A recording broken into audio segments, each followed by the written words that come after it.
गलती त तोहरो रहे सुनाए जान हो माफ नहीं कइलू त मर गइनी जान गलती त तोहरो रहे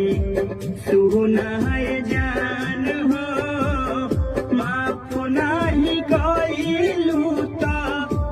मर गइनी जान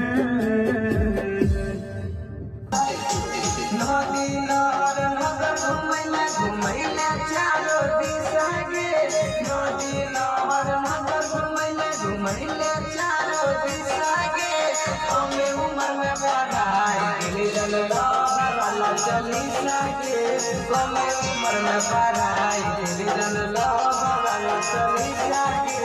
बोले लिखे के समय में घुमैले दिलावा के दिशा गे पढ़े लिखे के समय में सुनाइले दिलावा के किस्सा गे हमें उम्र में पढ़ाई दिल जन वाला चली सके हमें उम्र में पढ़ाई दिल जन वाला चली सके।